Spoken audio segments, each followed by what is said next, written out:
Përshëndetje nga unë Klea Kica dhe mirë se erdhët në Vibe. O zot, sa më pas ka munguar studioja. E ftuara parë është Elena Demollari, por jo për të parë yjet dhe horoskopin, por për të folur për magjitë e zeza, syrin e keq dhe pastrimin e energjisë. Moj mos më ndiq. Mos më ndiq. Beren që ka avokatin. Nuk ka avokat që të merr më përsipër se ka ardhur këtu në Vibe. Absolutisht, ja. Elena, përshëndetje. Përshëndetje dhe juve. Mirë se erdha. Faleminderit dhe juve për energjinë që më dha. Nuk mund të them mirë se erdhe. Po, jemi të jashtëm, për shtëpisë jemi të përjapshëm. Po. Elena, të gjithë njerëzit janë kurioz për magjitë e zeza. A ekzistojnë këto magjitë e zeza apo thjesht janë gojdhëna që i thonë njerëzit kot? Jo, ekzistojnë si në librin e shenjtë të Biblës dhe të Kuranit, magjitë kanë ekzistuar dhe ekzistojnë. Dhe kohët e fundit njerëzit preken shumë nga magjitë, ka persona që ka gjetur dhe magjitë në shtëpitë e tyre. Dhe një person që është i prekur nga magjia mund të shikojë ëndra, qenj, arpin, vareza sikur bien nga lartësitë, ose mund të shikojë tunele, njerëz që i ndjekin, mund të ketë një marrje mendësh ose një gjendje të fikti ose bllokim, gjendje të fikti, nuk e ndjen veten mirë. Ose mund të ketë edhe dhimbje koke, pjesa përpara ose pjesa mbrapa që mund të jetë edhe një bllokim. Këta janë pasoja që jep magjia e zezë. Magjia e zezë, po. Po vdekje jep? Ka njerëz që kanë vdekur nga magjia e zezë sepse kanë dëgjuar shumë pa fund. Ka dhe persone që kanë kaluar dhe në vretëse vetëm nga magjia e zezë. Po çiftet divorcojnë, funksionon kjo që shkojnë thjesht për të ndarë zakonisht çiftet e reja, domethënë sidomos vajzat kërkojnë një magji të zezë për të bashkuar me burrin ose me ish-burrin ose me ish të dashurin, por është diçka që çdo gjë shkatrohet, mund të zgjasë pak edhe të shkatrohet. Unë doja të dija, lidhet kjo temë me astrologjinë? Shiko, unë kam folur dhe për astrologjinë, kam folur dhe për magjinë, dhe në emisionet që kam bërë shumë që kam qenë ftuar, kam qenë kundra magjive, dhe kam thënë që mos besoni se janë fake. Mos besoni se janë fake, kam të për pjesën e magjive, se nuk mbajt një lidhje dashurie nuk mbajt me magji. Çdo gjë është e përcaktuar nga Zoti. Zoti të ndan, Zoti të bashkon, të jep një të mirë, të jep një të keqe. Po. Pse mendon se njerëzit e kanë kaq frikë magjinë e zezë? E kanë se në Shqipëri janë përhapur shumë këto, sidomos në rrjetet sociale ti shikon shumë gjëra që mund të kesh në rrjetet sociale siç janë Instagram, TikTok ose Facebook, që mund të bëhet një ritual me qërinj, ose mund të bëhet një shkrirje pulumes ose të bëhet diçka, po këto janë fake, se nuk është që ti të bësh një magji. Kjo është vetëm për një përfitim. Për një përfitim. Dhe këto janë fake, zakonisht, po të shikosh në rrjetet sociale çdo gjë që është fake. Elena, unë jam shumë kurioze të di se kush i bën këto magjitë e zeza. Duhet të kesh një energji, si funksionon? I bën një njeri thjesht magjitë e zeza? Në Shqipëri se ne kemi pas shumë në rrjetet sociale, në Shqipëri janë gjitha fake. Të jesh një magjistar, ka posaçërisht shkolla për magji që janë në Torino in Itali, dhe ka posaçërisht për të bërë magji dhe për të shkatruar magjit. Janë shkolla posaçërisht. Dhe të jesh tamam magjistar, duhet të kesh mbi një eksperiencë, mund t'i themi 30 vjet ose 50 vjet, që tamam magjistar, siç është ai Gana magjistar. Dhe e shikoj një çik kështu, ja ishte shumë i fortë për magjit, por gjithmonë te magjitë e zeza, jo magjitë e bardha. Konkretisht çfarë magjish bën ky? Ai magjia më e fortë që ka bërë ka qenë magjia vudu, që është magjia më e fortë që kalon deri në vdekje. Zakonisht kush i bën këto magji?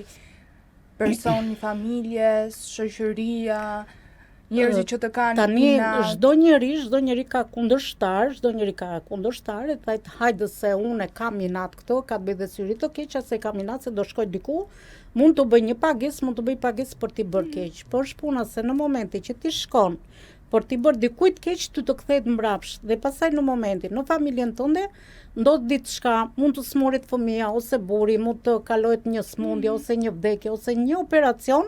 Dhe në momenti që ty të ndonë këto gjëra, ty rikëthesh që shiko se unë dikujt i kam bërë keq. Dhe në momenti që ti gjendesh në momente situatat vështira, dhe thuaj që shiko se më kanë zënë hakat e filan pistekut ose filanes. Në fakt unë doja të dija, vinë njerëzit e ti për të diskutuar në lidhje me këtë temë hapur, apo vinë me frikë dhe turp? Shiko, te unë kanë ardhur, por unë kam thënë që unë kam punuar me spiritualist, jo me magjistar, se jemi keq kuptuar gjithmonë, dhe ka bërë vetëm në anë të lutjeve, do me thënë pastrime energjetike. Pastrimet energjetike kam pasur shumë, por tani nuk kam marrë vetëm pjesën e pastrimit energjetik dhe astrologjisë. Tani unë dua të di se ku dallon magjia me syrin e keq. Ne dëgjojmë, ne shqiptarë dëgjojmë ekstremisht shumë. M'kapi syri, nuk hedhi foto se janë xheloza dhe më ze syri. Ku dallon syri keq me magjinë? Syri keq ndallohet kur një person nuk e ndjen veten mirë, ndjet i këputur dhe në momenti që është 100% i prekur nga magjia, personi shikon qenë, gjarpin, vareza, si kur bie nga lartësit, ose njerëz që ndjekin pa lidhje fare, mund dhe persona që mund të kenë edhe hije, që ndjekin nije, dhe në momentin në duke si kur dikush e ndjek, po kur kthen kokën s'ka njeri, janë një, ose dikush të hynë në shtëpi si hije të zeza, ose persona që tremben natën. Kjo është nga syri keq? Nga syri keq, po. A ndodh të ndahen çifte vetëm nga syri keq? Ndahen, po, 99% ndahen vetëm nga syri keq, ose nga shumë e përfolura. Çfarë mund të bëjnë këto persona që t'i largojnë syrit të keq, ta thyen atë syrin e keq? Ato duhet të rezervojnë sa më shumë, t'i largojnë këtyre bestynimeve, se ka shumë që shiko se unë do shkoj diku të më yshti edhe të bëj një rukje ose të bëj diçka, po është diçka se mund të yshti, mund të bëj një lutje me Kur'an ose me lutje me Bibël, siç i bëjnë këto, por është diçka që duhet ta ndjesh vetëm, duhet të kesh besim vetëm te Zoti. Konkretisht çfarë besimi duhet të kesh? Vetëm besim te Zoti. Vetëm besim te Zoti dhe te universi, dhe është diçka që ti në momentin që ti shkon diku ose në një yshtar, ose tani femra jemi dhe jemi kurioze se do shikojmë një filxhane si do jetë situata, por në momentin që ti kur shkon diku, vërtet personi mund të jetë shumë e mirë, mund të jetë shumë e komunikueshme, po mund të ketë dhe një energji negative që ti të bllokon. Le të ndalemi pak tek energjitë. Po. Tek energjitë negative. Si funksionon energjia negative? Atëre, fjala magji ne kemi zvendësuar me energji negative. Se fjala magji për çdo person është shumë e rëndë. Dhe bllokohet njeriu, nuk jetë si në punë, si në fat, si në dashuri, si në lidhjen e tyre dashurisë, si në financët, dhe thotë, shiko se unë kam marrë rrogën, por do bëj diçka, një shpenzim dhe nuk më ikin lekët pa pritur, dhe nuk kuptoj se si më ikin. Ose shtëpia, ose biznesi kur nuk ec. Kurse magjia më e keqe është magjia me vezë, se gjithmonë kemi folur edhe për magjinë me vezë. Kam pasur dhe kliente që e kanë gjetur, edhe do me thënë, është bërë një ritual me vezë dhe kanë gjetur në një cep shtëpisë dhe tha, në momentin që kam gjetur, kam pasur një dhimbje koke të forta dhe mua mu bllokuar biznesi. Nga gruaja ndava, kalamajt mu larguan, biznesu mu mbyllta pa e kuptuar se nga vinte kjo energji me vezë. Energji me vezë, po. Si me vezë? Me vezë? Tani, janë persona që janë të lindur për të bërë keq. Edhe një person mund ta këndojë një vezë për keq, do me thënë në emrin të Kleës ose të Elenës, dhe bën një bllokimin të familjarëve. Për shembull, Klea mund të jetë 6 ose 7 veta në familje, bën bllokimin e gjithë familjes, po janë persona që i përdorin për keq dhe janë njerëz që janë të lindur për keq. Do me thënë, ushqen duke bërë keq, jo duke bërë mirë. Okej, folëm për magjinë me vezë, që unë se kisha dëgjuar me thënë të drejtën, por që ka shumica e din këtë magjinë me vezë. Ke dhe magji me nuska, majmali, me penjë të lidhur, bile dje par dje kam pasur një komunikim me një gocë nga Maqedonia dhe ta kam erdhur në një fshat të thellët të Shqipërisë. Dhe ajo tha më këndovi pak sheqer, tha, dhe më dha një penjë të zi të lidhur, po i kishte lidhur 7 nyje. Dhe unë po i shikoja kështu dhe po qesh një, thash unë ti pas ka hapur punë vetë, po si ka mundësi të thonë shkova për mirë, dhe po i tregoja që mos besoni në këto gjëra se janë bestyny, janë fake, edhe do me thënë ishte bllokuar. Dhe gjatë rrugës, në momenti që po kthehem, mua më ka plasur një sherr me burin, do me thënë një sherr kemi qenë gati në ndarje. Atëherë, pse funksionon kjo që të lidhet 7 herë? Çdo të thotë kjo lidhja e perit 7 herë? 7 herë përfaqëson familjen, nëse janë... Sa persona ka familja? Përfaqëson dhe shtëpinë komplet. Përfaqëson dhe shtëpinë komplet. Është shumë e frikshme. Është shumë e frikshme, po. Po, shumë e frikshme. Tjetër, ndonjë magji tjetër, çfarë ka? Këto janë, nëse një person është i prekur, do me thënë duhet të jetë me fakte, jo se shiko se unë dyshoj se më kanë bërë magji, që çdo gjë duhet me fakte. Nëse një person nuk gjen diçka, do me thënë nuk është i prekur nga magjia. Është i prekur nga syri i keq? Syri i keq. Raste që më kanë ardhur, mua më kanë ardhur me fakte, më kanë treguar nuskën, ajmalin, vezën në qoshet të shtëpisë, në qoshet të biznesit. Po ka qenë çdo gjë me fakte, jo kështu që as e dyshoj unë. Elena, kur flasim për magjit, cilat janë shenja që njerëzit zakonisht i lidhin me magjitë e zeza? Atëherë, nëse një person i lidh me magjitë e zeza, një person e ndjen veten të bllokuar dhe nuk i ec. Nuk i ec në punë, në fat, në dashuri, në biznesin e tyre, në financën e tyre, dhe e kupton diçka që nuk shkon, është si një bllokim, bllokohet dhe nuk ka rrugëzgjidhje. A ka raste kur njerëzit mendojnë se i kanë bërë magji të zezë, por në fakt është stres, angst, tani mund të jetë edhe emocional. stres, mund të jetë edhe stres, mund të jetë edhe angst, mund të jetë edhe bllokim, por një person duhet të jetë tamam, duhet ta gjej, duhet të ketë fakte që ta gjej atë. Se vërtet mund të thotë një person, shiko se unë dyshoj, po ti pa patur fakte, pa patur prova që një person që thotë shiko se unë gjeta këtë gjë, është e kot vetëm me ndyshimet, se mund të jetë edhe nduar psikologjike, mund të ketë nevojë edhe për psikologje, më kupton? E kuptoj, por si mund ta dallojë njeriu që në një periudhë të vështirë normale, ka nga një ndikim negativ, nuk është magji. Të kuptoj, nga ndikim negativ. Shiko, unë jam një tip që i parandjej gjëra dhe kur bëj diçka unë i kuptoj nga energjia që kam. Dje kur komunikuam bashkë, thash Klea, po ndodh diçka dhe nuk jam dhe gjatë rrugës që po bënja një xhiro duke shkuar në dyqan, e ndjeva veten një bllokim dhe si më rast si gjendje të fikti dhe mirë që kam kaluar në një lokal që kam pirë ujë dhe aty kuptova që do bësh diçka. Po fal energjisë time që unë jam kthyer përsëri ajo. I kuptoj gjëra dhe njeriu e parandjen. Çfarë bën ndonjë gjë?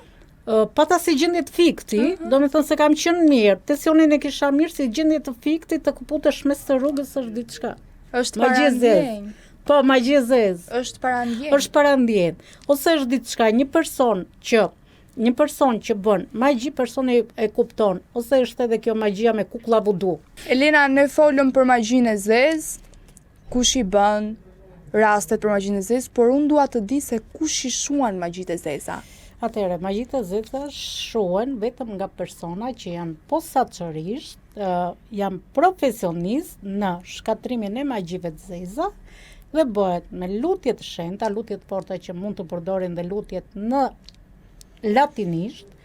latinisht dhe janë persona që mund të kenë mbi një eksperiencë mbi 30 vjet ose janë të certifikuar posaçërisht për shkatrimin e magjive të zeza. Elena, në tavolin, ti ke marrë disa spirituale? Po, gjëra spirituale, kjo është Paulo Santo, është një lloj druri dhe këtë e përdorin dhe jashtë shtetit për të larguar energjitë negative, është momentale, nëse ke sy të keq ose Paulo Santo. Ta shikojmë tek mua. Ndizet, kjo është që e përdorin, është shumë e mirë dhe përdorin shumë persona dhe është për të larguar energjitë negative dhe fillon që nga maje te koka deri te këmbët për të larguar ato energji negative. Ose zakonisht unë e përdor për pastrimin e energjisë negative të letrave. Kemi edhe këtë tjetrën, kjo është smog dhe kjo ndizet, bën të njëjtën gjë, siç bën ajo, po është gjë momentale për të larguar energjitë negative. Dhe këtë mund ta përdorim dhe në ambientet e zyrave, mund ta përdorim në shtëpi. Mund ta bëjnë vetë? Mund ta bëjnë dhe vetë personat, po, mund ta bëjnë dhe vetë personat dhe është që të largohen përsëri ato energjitë negative dhe në momente që largohet energjia negative, e ndjen veten më të çlirë, po kjo është një gjë momentale. Për sa zgjat kjo? Kjo mund zgjati 5 minuta, 10 minuta, po zakonisht unë këto i përdor për të pastruar letrat tarot, për të larguar atë energji, se para se të bëjt një parashikim, pastrojnë letrat ose me smog, ose me Paulo Sante për të larguar ato energjitë negative dhe për të sjellë përsëri një energji pozitive. Çfarë kuptove ti, kisha energji negative? Kishe pak syri kish, po përsëri do të largohet. Ndihem shumë mirë tani. Ndihem shumë mirë, kam shumë energji pozitive tani. Ju sugjeroj të gjithëve, u sugjeron kujt ja sugjeron më shumë që ta përdori këtë. Këto janë gjëra spirituale, dhe përdorni shumë persona në ambientet e punës, në ambientet e zyrave, në ambientet e shtëpisë, ose në bizneset e mëdha, ose në një lokal, ose në një ambient, në një biznes të madh, para se të hyjnë klientët mund të bësh një pjesë të kësaj për të larguar ato energjitë negative dhe është për të futur mbarësi që të kesh sa më shumë lekë, sa më shumë klient, sa më shumë punë. Elena, je fantastike, ha? Faleminderit. Jam e lumtur që të kam çdo ditë në vaj. Shumë e lumtur që kam. Çfarë energjie. Shumë i mrekullueshëm. Falenderoj dhe stafin, një staf shumë i mrekullueshëm, sidomos dhe pronarin e Media 60. Faleminderit për gjithçka që më jap dyert. Ndihem shumë mirë tani. Po. E ndive atë dhe unë e ndiva atë e çlirimin e energjisë negative. Si ka mundësi më? Po, presë është diçka, është një gjë spirituale, ka të bëjë me spiritualitetin, me spiritualitetin, po. Elena, të falenderoj. Këto mund t'i përdor vetë, do me thënë unë që sa herë që ndihem pak si keq. Sa herë që ndihesh keq, që ndjen veten dhe mund ta ndezësh këtë siç e ndeza dhe pastaj mund të fiket vetë. Mund të më mësosh pak si mund ta bëj? Po, kjo do ta marrësh këto. Aha. Do ta ndezësh kështu.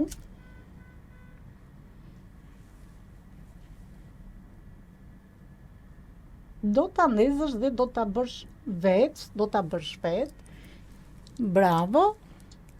Edhe te pisa poshtë. Sa herë apo nuk ka rëndësi? Nuk ka rëndësi, njëftë të nuhasësh atë. Të njëjtën gjë nëse e ndjen. Mund ta bësh dhe me smog ose me këtë Paulo Sante, po kjo unë ta rekomandoj këtë se shumë e mirë. Kjo është më e mirë, ky shkopi. Po. Paulo Santo.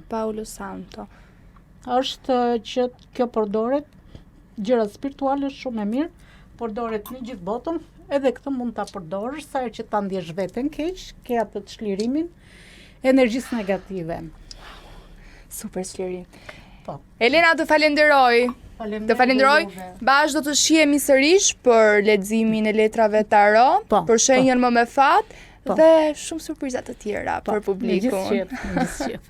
Ju pëlqeu kjo video? Atëherë bashkohuni me ne. Na ndiqni në Instagram, Facebook dhe TikTok dhe bëni subscribe në YouTube. Klikoni like dhe share dhe aktivizoni njoftimet për të mos humbur asnjë video të re. Faleminderit për mbështetjen.